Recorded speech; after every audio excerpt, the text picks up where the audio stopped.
बिहार विधानसभा चुनाव में एनडीए की बड़ी जीत के बाद मुख्यमंत्री नीतीश कुमार शनिवार को पहली बार भागलपुर पहुंचे। उनका यह दौरा पूरी तरह से निजी कार्यक्रम के तहत था। सीएम अपने करीबी सहयोगी और मित्र डॉक्टर उदयकांत मिश्रा के माता के श्राद्ध क्रम में शामिल होने के लिए भीकनपुर स्थित उनके आवास पहुंचे। यहाँ उन्होंने परिजनों से मुलाकात कर संवेदना व्यक्त की और दिवंगत आत्मा की शांति के लिए प्रार्थना की। मुख्यमंत्री का विशेष विमान सुबह भागलपुर एयरपोर्ट पर उतरा। उनके आगमन से पहले ही जिला प्रशासन पूरी तरह अलर्ट मोड में था। एयरपोर्ट पर सुरक्षा व्यवस्था की monitoring commissioner Himanshu Kumar, DM doctor Naval Kishore Chaudhary और वरीय पुलिस अधीक्षक हृदयकांत ने खुद की। तीनों अधिकारी सुबह से एयरपोर्ट और भीकनपुर इलाके में सुरक्षा तैयारियों का निरीक्षण करते रहे। सीएम की यात्रा को देखते हुए शहर के प्रमुख मार्गों Barari Chowk, Tilka Manjhi, Bhikanpur road, airport road पर अतिरिक्त पुलिस बल की तैनाती की गई थी। दंगा नियंत्रण वाहन, क्यूआरटी टीम और सीएम सिक्योरिटी यूनिट पूरे रूट पर तैनात रही। करीब दोपहर 1 बजे मुख्यमंत्री भीकनपुर पहुंचे। यहाँ उन्होंने डॉक्टर उदयकांत मिश्रा और परिवार के अन्य सदस्यों से मिलकर दुख प्रकट किया। सीएम लगभग 10 मिनट तक घर पर रुके। इस दौरान सुरक्षा कारणों से आम लोगों की आवाजाही सीमित रखी गई। यह चुनाव के बाद मुख्यमंत्री का पहला भागलपुर दौरा था, जिस वजह से सुरक्षा में कोई ढील नहीं दी गई। सीएम के लौटने तक एयरपोर्ट और शहर के मुख्य रास्तों पर पुलिस की कड़ी निगरानी बनी रही। निजी कार्यक्रम होने के बावजूद मुख्यमंत्री नीतीश कुमार के आगमन को लेकर प्रशासन पूरी तरह चौकस रहा। उनकी यात्रा शांतिपूर्ण और व्यवस्थित तरीके से संपन्न हुई।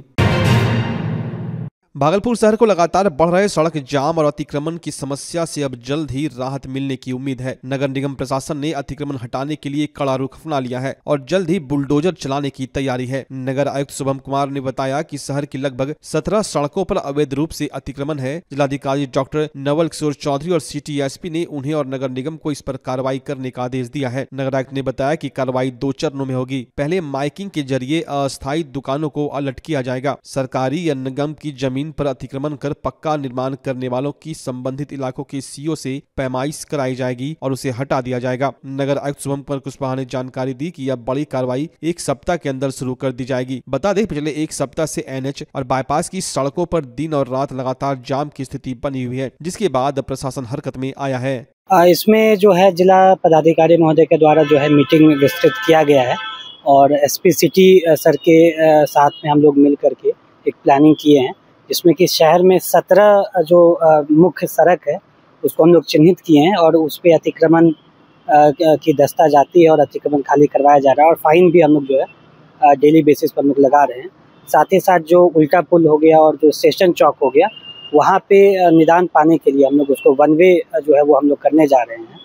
और जो मार्केट जो नीचे में है, जो कि वेंडर जो कि रोड पे लगा देते हैं, उनको शिफ्ट करने का भी बातचीत चल रहा है। तो ये सारा जो हम लोग का प्लानिंग है वो अगले 1 हफ्ते में इसको इम्प्लीमेंट किया जाएगा और शहर को अतिक्रमण और जो जाम की समस्या है उससे हम लोग निदान जो है देंगे। साथ ही साथ जो ऑटो और टोटो के वजह से जो जाम लगती है, इसके लिए हम लोग ऑटो स्टैंड जो है, जहाँ पे हमारा जो बस स्टैंड है वहाँ पे बनाया गया है, तो इसको भी इम्प्लीमेंट जो है हम लोग अगले 1 हफ्ते में करवाएंगे। जो नगर निगम के क्षेत्र अंतर्गत आता है, जो टेम्प्रेरी अतिक्रमण है, उसको हम लोग अनाउंसमेंट करा करके हटाते हैं। जो परमानेंट टाइप का अतिक्रमण है वो जो सीओ जो है वो सक्षम प्राधिकार होते हैं, जिसमें कि नोटिस दे करके फिर जो है उसमें जो है उसको हटाने का कार्य जो है किया जाता है। ये जो मुख्य सड़क पे जो टेम्प्रेरी अतिक्रमण है और जो स्टेशन चौक पे जो अतिक्रमण है और जो वेंडर्स के द्वारा जो अतिक्रमण किया जाता है, उसको हम लोग 1 हफ्ते से 10 दिनों के अंदर में जो है इसका हम लोग जो है क्लियर करवाएंगे। भागलपुर नगर निगम के दक्षिणी क्षेत्र वार्ड 33 से 51 में आज से सफाई व्यवस्था पूरी तरह से ठप हो गई। प्राइवेट सफाई कर्मियों ने वेतन न मिलने से नाराज होकर जोन 4 गोदाम में प्रदर्शन किया और निश्चितकालीन हड़ताल पर चले गए हैं। सफाई कर्मियों का साफ कहना है कि उन्हें प्राइवेट कंपनी की तरफ से पिछले 2 महीने से वेतन का भुगतान नहीं किया गया है। उनकी आर्थिक स्थिति बेहद खराब हो चुकी है, जिसके चलते उन्हें मजबूरी में यह कदम उठाना पड़ा है। सफाई कर्मियों का आरोप है कि जब वे कंपनी से अपने पैसे मांगते हैं तो कंपनी कहती है कि नगर निगम ने उन्हें पेमेंट नहीं किया है। वहीं नगर निगम के अधिकारी कहते हैं कि निगम ने पेमेंट कर दिया है और कंपनी से बात की जाए। सफाई कर्मियों का आरोप है कि वे नगर निगम और प्राइवेट कंपनी के बीच फंस गए हैं। उन्हें लगातार काम से हटाने की धमकी भी दी जा रही है। पेमेंट विवाद के चलते आज वार्ड नंबर 33 से 51 तक के सभी सफाई कर्मी काम छोड़कर हड़ताल पर चले गए, जिससे पूरे दक्षिण क्षेत्र में सफाई का काम पूरी तरह से रुक गया है। हैरानी की बात है कि हड़ताल शुरू होने के बाद भी कोई अधिकारी या जनप्रतिनिधि अभी तक सफाई कर्मियों का हाल जानने नहीं पहुँचा है। चेयरमैन हमेशा करता है, तुमको बैठा देंगे, तुमको बैठा देंगे। कौन बोलता है? अनिल सर बोलता है। और कौन क्या बोलता है? एक समय में वो बोलता था मेरा घर में काम कीजिए। हम क्यों करेंगे उसका घर में काम? हमको सरकार पैसा देता है, तो सरकार का नौकरी नहीं करेंगे, उसका गुलामी में क्यों रहेंगे हम लोग देता आपको? जब हम लोग धमकी क्या दीजिए? अनिल सर देता है। की बोले जी? वो बार बार बोलता है नौकरी से हटा देंगे, बार बार बोलता है हमको। कितना दिन से पैसा नहीं मिला? 2 महीना से नहीं मिला है। कैसे चल रहा है घर? कैसे चलेगा? जैसे चलता है उसे चल रहा है। कर्जा ले घर चलता है। अच्छा, हड़ताल पर है आप लोग? जी हाँ, हड़ताल में है। दारू मास चलने का जो नगर निगम अनिल सिंह को पकड़ा, इस कारण लेबर लोग को पैसा नहीं दे रहा है। बोनस एरियल सब कुछ बात करते हुए कल आया था, सबको लेबर राकेश सर सब आया था, अलवला के हम लोग को नमिंचूस देता है, चुप चुप चुप, इसके बाद छोड़ देता है। नगर निगम ऐसा हम लोग को शोषण कर रहा है कि कहने का बात नहीं। आज आप लोग हड़ताल में हम लोग हैं। कब तक? जब तक पैसा नहीं देगा तब तक हम हड़ताल में रहेंगे। कितना महीना का बाकी? 2 महीने का। अभी तक नहीं मिला? अभी तक नहीं मिला। बस क्या कहेंगे? क्या कहता है अधिकारी? वो बोलता है परसों का नाम लिया था कि परसों मिलेगा, फिर कल का नाम लिया, 3 बजे घुस जाएगा, फिर भी नहीं दी। आश्वासन पे हम लोग को रख रहा है, आज देंगे कल देंगे। लेकिन आज 2 महीना पैसा नहीं घुसेगा तो पैसा कम नहीं करेगा। कंपनी क्या कह रही है? कंपनी बोल रहा है क्या नगर निगम पैसा देगा तब करेगा। हम लोग का परेशानी है, बार बार अफसर सर हम लोग को बकलाबाजी में रखते हैं, और कुछ लोग पैसे हम लोग नहीं देते वेतन। 2 महीने से हम लोग को वेतन नहीं मिला है। काली पूजा के बाद था क्या हम लोग तुमको एरियल और बोनस दिया जाएगा आप लोग को, लेकिन काली पूजा भी हम लोग का बेस अब अनहार में गया। उसके बाद हम लोग अनहारे में दीपावली मनाए, फिर जो है अभी तक हम लोग को पेमेंट नहीं दिया गया है। 2 महीने से हम लोग भूखे मर रहे हैं। हमारा बाल बच्चा कैसे पेट भरेगा? हम लोग भी कैसे पेट भरेंगे? बिना पेट भरे कोई काम नहीं होगा। तो आप लोग हड़ताल पर चले? एकदम हड़ताल पे हैं। और हम लोग का आया था मनोज चौधरी, बोला था कि कल 3 बजे पैसा आप लोग का घुस जाएगा।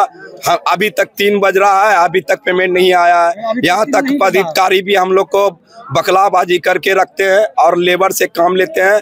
और यहाँ का पार्षद भी जो है थोड़ा दमंगिरी करता है। यहाँ का मुंशी भी जो पारिवारिक हम लोग जाते हैं तो काम लेता है। हम उसके द्वार पे जाएंगे तो जरूर काम लेगा, लेकिन हम लोग उसके द्वार पे नहीं जाएंगे। हम लोग को काम नहीं करना। नहीं सुन रहे हैं? नहीं, कुछ नहीं, किसी का किसी नहीं सुन रहा है। कंपनी क्या बोल रहा है? कंपनी कह रहा है कि कल निगम पैसा देगा तब हम काम पैसा आप लोग को देंगे। निगम पैसा ही नहीं दे रहा तो हम आपको क्यों पैसा देंगे? कंपनी बोला क्या नाम है? कौन कंपनी है? CBS ना। भागलपुर में श्रीनिधि इंटीरियो में आ गया है सीजन का सबसे धमाकेदार ऑफर। हर प्रकार के फर्नीचर आइटम की खरीद पर भारी छूट। महादेव टावर में स्थित श्रीनिधि इंटीरियो में एक ही जगह मिल जाते हैं sofa, dining set, bed, wardrobe, cupboard, dressing table, office furniture और प्रीमियम मैट्रेस की पूरी रेंज। साथ ही यहाँ से आप customize sofa, wardrobe, modular kitchen भी बनवा सकते हैं। यहाँ लेमिनेट्स और डेकोरेटिव आइटम्स के लेटेस्ट कलेक्शन भी उपलब्ध है। डेकोरेटिव आइटम में आर्टिफिशियल प्लांट, कारपेट और फर्निशिंग आइटम जो आपके घर को देगा शानदार लुक। तो अभी चले आइए और मिल रहे शानदार ऑफर का लाभ उठाएं। पता है श्रीनिधि इंटीरियो, महादेव टावर, खलीफाबाग, भागलपुर। त्योहारों और लगन के मौके पर महंगाई को दीजिए मुंहतोड़ जवाब। जी हां, त्योहारों और लगन के मौके पर सबका फेवरेट कॉब लेकर आया है नया डिजाइन और ताजा स्टॉक, वो भी शानदार ऑफर के साथ। जी हां, बाय 1 गेट 3, बाय 2 गेट 6 और सबसे धमाकेदार कोई भी जूता ले जाएं सिर्फ 800 में। यहाँ आपको मिलता है formal shirt, pant, cotton pant, jeans, T shirt, casual shoes और साथ ही एक्सेसरीज की शानदार रेंज। तो स्टाइल पर नहीं पड़ेगा भारी महंगाई, ये है कॉब का वादा। हमारा पता है DN Singh road, Kharmanchak, Hariom Lakshmi Narayan jewellers के बगल में भागलपुर। कॉब फैशन का नया अंदाज अब हर किसी के पहुँच में।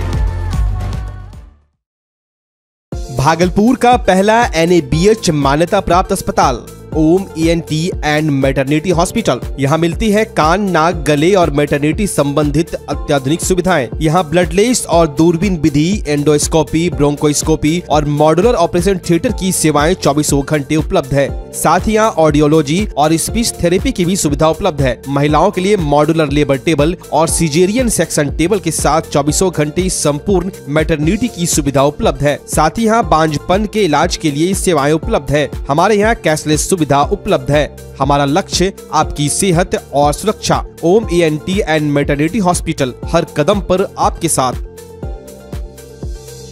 नमस्कार, मैं डॉक्टर अजय कुमार सिंह, शिशु रोग विशेषज्ञ, बिहार झारखंड में अग्रणी मेरा स्नेह अस्पताल, जो सबसे पहले बिहार झारखंड में कृत्रिम श्वसन मशीन यहाँ आया, ब्लड गैस एनालाइजर आया, और एक नायाब मशीन क्रिटिकल जो देर से हुए बच्चे में इलाज में बहुत सक्सेसफुल है और वह विकलांगता से बचाता है और बचने की संभावना बढ़ती है।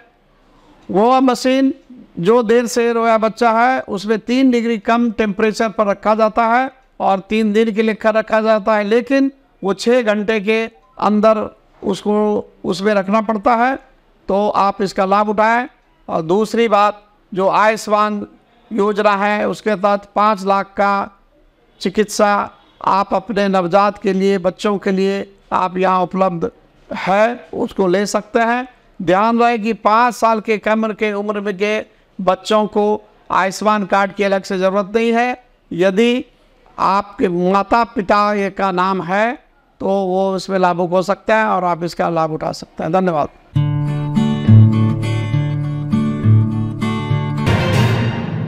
जमालपुर रेलखंड के नाथनगर रामपुर के पास एक दर्दनाक हादसे में 53 वर्षीय राजमिस्त्री श्याम सुंदर की ट्रेन की चपेट में आकर मौके पर ही मौत हो गई। वे मधुसूदनपुर थाना क्षेत्र के भतोड़िया गांव के रहने वाले थे। श्याम सुंदर अपनी पत्नी के साथ बाजार से लौट रहे थे। पत्नी को ऑटो में घर भेजने के बाद वे खुद पैदल रेलवे ट्रैक पार कर रहे थे, तभी तेज रफ्तार ट्रेन आ गई और हादसा हो गया। घटना की जानकारी मिलते ही रेलवे पुलिस पहुँच गई और सबको पोस्टमार्टम के लिए भेजकर जाँच शुरू कर दी। मृतक के बेटे ने बताया कि माँ घर पर भी नहीं पहुँची थी, तभी पिता के मौत की खबर आ गई। घटना से परिवार में कोहराम मच गया है। मैं पापा से बात हो रही 10 मिनट पहले बात हुआ, तो मम्मी आया था मार्केट, तो बोला कि मम्मी को जो ना गाड़ी पे बैठा दिए, जो कि अब मम्मी घर पहुंचने वाला होगा। मामा तो 10 या तो 15 मिनट के करीब होता होगा, और इतना देर पहले बात हुआ है। उसके बाद फिर जो है ना हम गए खेत से आए, तो फिर कोई लड़का था कि हमको बोला ऐसा घटना हो गया। क्या हुआ घटना?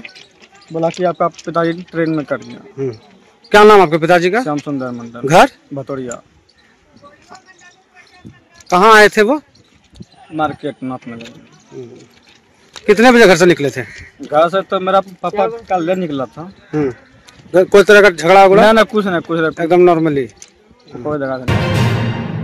तिलकामांझी भागलपुर विश्वविद्यालय के PG अम्बेडकर विचार एवं सामाजिक कार्य विभाग की हालत बेहद खराब है। विभाग की दीवारों से प्लास्टर झड़ रहा है, छत से मलबा गिर रहा है और दीवार में बड़ी दरारें हैं। विभाग की जर्जर हालत इस बात की गवाही देती है कि यहाँ पढ़ाई से ज्यादा हादसे का डर हावी है। भवन की स्थिति इतनी बिगड़ चुकी है कि छात्र छात्राओं ने क्लास में आना तक कम कर दिया है। छात्रों का कहना है कि यह भवन किसी भी वक्त गिर सकता है और दुर्घटना का कारण बन सकता है। छात्रों ने बताया कि बारिश के दिनों में छत से पानी टपकता है और प्लास्टर गिरता है। कई बार छात्रों को मामूली चोटें भी लग चुकी है। डर की वजह से क्लास के समय विभाग के गलियारों में सन्नाटा पसरा रहता है, क्योंकि छात्र यहां आने से कतराते हैं। छात्र नेता ने विभाग की जर्जर स्थिति पर तीखी प्रतिक्रिया दी है। उन्होंने कहा कि विभागाध्यक्ष बदले, अधिकारी बदले, लेकिन भवन की स्थिति जस की तस है। छात्र रोज डर के साए में पढ़ाई कर रहे हैं। हमारी सहन शक्ति अब खत्म हो रही है। देखिए, ये तिलकामांझी भागलपुर विश्वविद्यालय का अम्बेडकर विचार विभाग कई वर्षों से ये दयनीय स्थिति पड़ा हुआ है और पूरे भारत में किसी भी विश्वविद्यालय में यह अम्बेडकर विचार विभाग नहीं है। यह पहला ही अम्बेडकर विचार विभाग है, और जो कि भीमराव अम्बेडकर हमारे संविधान के निर्माता हैं, उसके भी विभाग की यह दयनीय स्थिति, यह बहुत ही सोचने वाली बात है। खतरा तो ऐसा बना हुआ है कि किसी भी टाइम ये जर्जर बिल्डिंग गिर सकती है और छात्रों की जान जा सकती है। मैंने कई बार कुलपति महोदय को लिख कर भी दिया, प्रॉक्टर को भी लिख कर दिया, लेकिन विश्वविद्यालय प्रशासन के कान में जूं तक नहीं रेंगता है। क्योंकि अगर हम कहें कि हम लोग जिस तरह हम यहाँ पे पढ़ाई कर रहे हैं, अगर VC जिस आवास में रह रहे हैं, अगर वो आके इस विभाग में रहे, तब जाने कि वो एक पदाधिकारी है। राजेश कुमार राणा ने चेतावनी दी कि अगर जल्द ही मरम्मत नहीं हुई तो यह मामला महामहिम राज्यपाल तक ले जाया जाएगा और संगठन जल्द ही धरना, ज्ञापन और मीडिया अभियान के जरिए चरणबद्ध आंदोलन शुरू करेगा। विभाग के छात्रों आर्यन कुमार और सत्यम कुमार ने बताया कि वे कई बार प्लास्टर गिरने से बाल बचे हैं। वे तुरंत तकनीकी जांच और अस्थायी मरम्मत की मांग कर रहे हैं। वहीं विभागाध्यक्ष संजय रजक ने भी स्वीकार किया कि भवन की स्थिति खराब है। उन्होंने बताया कि उन्होंने प्रशासन को इस संबंध में कई बार लिखित सूचना भेजी है। उनका कहना है कि अगर जल्द कार्रवाई नहीं हुई तो विभागीय गतिविधियां बुरी तरह प्रभावित होती रहेंगी। क्या कहेंगे, हम माननीय कुलपति महोदय से निवेदन करेंगे कि सर जितना जल्दी हो वह विलंब इस भवन को जो है ना आप बनाएं और जिससे कि हम लोग जो है स्वतंत्र रूप से जो है बच्चे को पढ़ा सकें, हम स्वतंत्र रूप से काम कर सकें। तो हम लोग रस्सी टांग करके कोने में बच्चे को, सब चारों कोने में बच्चे को बैठा करके उसके बाद क्लास लेते हैं। हम लोग को तो क्लास करना है क्योंकि हम तो विश्वविद्यालय के लोग हैं, तो हम लोग को क्लास तो लेना ही। खतरा नहीं देंगे तो बच्चे जो है रस्सी के अंदर जो है ना ज्यादा खतरा है, तो रस्सी से हम घेर दिए हैं। कोना में थोड़ा सा सुरक्षित है, तो कोना में देख रहे हैं टेबल कुर्सी लगा करके हम लोग भी बैठते हैं वहीं पर और बच्चे को बैठा करके क्लास वगैरह लेते हैं। अभी काफी परेशानी हो रही है, बच्चे फुल सीट पर नामांकित हो जाते हैं। यहाँ 150-200 बच्चे अप्लाई कर लेते हैं एडमिशन के लिए और फुल सीट पर मेरा नामांकन है। अभी फर्स्ट सेमेस्टर और थर्ड सेमेस्टर दोनों को क्लास हो रहा है। अभी जस्ट क्लास जो है खत्म हुआ है और उसके बाद जो है कि कुछ बच्चे लाइब्रेरी में बैठ करके काम कर रहे हैं, पढ़ रहे हैं अपना।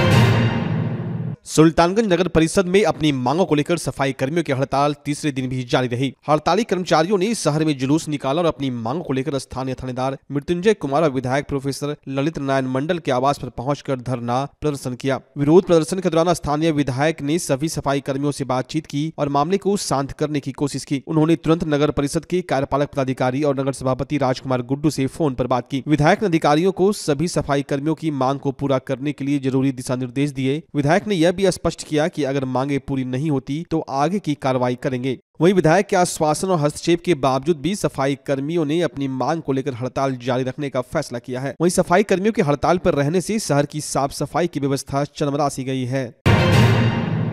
भागलपुर के नवगछिया तेतरी 0 माइल पर हुए दर्दनाक सड़क हादसे में जान गंवाने वाले शिक्षकों सुशील कुमार और राजेश के परिजनों को ससमय मुआवजा दिलाने के लिए एक कैंडल मार्च निकाला गया। इस मार्च के दौरान कोसी शिक्षक निर्वाचन क्षेत्र के पूर्व विधान परिषद प्रत्याशी और बिहपुर विधानसभा से पूर्व प्रत्याशी डॉक्टर संजीव कुमार पोद्दार ने अपनी बात रखी। डॉक्टर पोद्दार ने सरकार पर दबाव बनाते हुए जल्द से जल्द रोड सुरक्षा अधिनियम को लागू करने की बात कही। उन्होंने कई प्रमुख मुद्दे उठाए। उन्होंने कहा कि मृत शिक्षकों के परिजनों को बिना किसी देरी की मुआवजा दिया जाए, दुर्घटनाओं को रोकने के लिए सड़क पर उचित स्ट्रीट लाइटें लगाई जाए, शिक्षकों को रोड एक्सीडेंट से बचाने के लिए हर प्रखंड मुख्यालय में एक विशेष सुरक्षाकर्मी की नियुक्ति की जाए। उन्होंने जोर देकर कहा कि शिक्षकों और आम नागरिकों की सुरक्षा सुनिश्चित करना सरकार की पहली जिम्मेदारी है और इन मांगों पर जल्द कार्रवाई होनी चाहिए।